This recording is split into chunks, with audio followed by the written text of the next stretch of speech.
На третий день Светлой Седмицы в Якутию прибыл благодатный огонь из Иерусалима, одна из главных святынь православия. В Якутск святынь привезли в специальные лампе с соблюдением всех мер авиационной безопасности. По прибытии благодатный огонь привезли во Всесвятский собор, где вместе с прихожанами молебен провел архиепископ Якутский Илинский Роман и глава Якутии Айсен Николаев.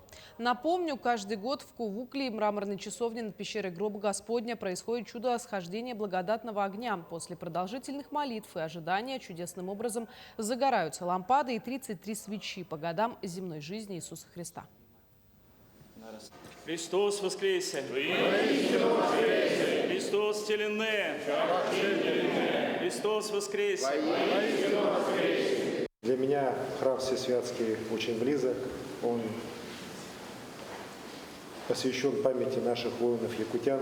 И мы, конечно же, и сегодня, и всегда молимся о наших воинах, которые защищают наше Отечество, о тех из них, кто отдал свою жизнь за Родину, о тех, кто сегодня сражается, приближает нашу победу.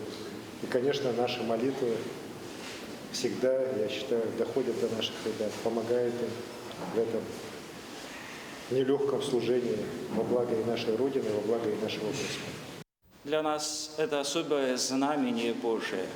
Это видимый символ воскресения Христова, огонь с того места, всемирно признанного, где Христос победил смерть и где явил себя воскресшим своим ученикам и народу Божьему.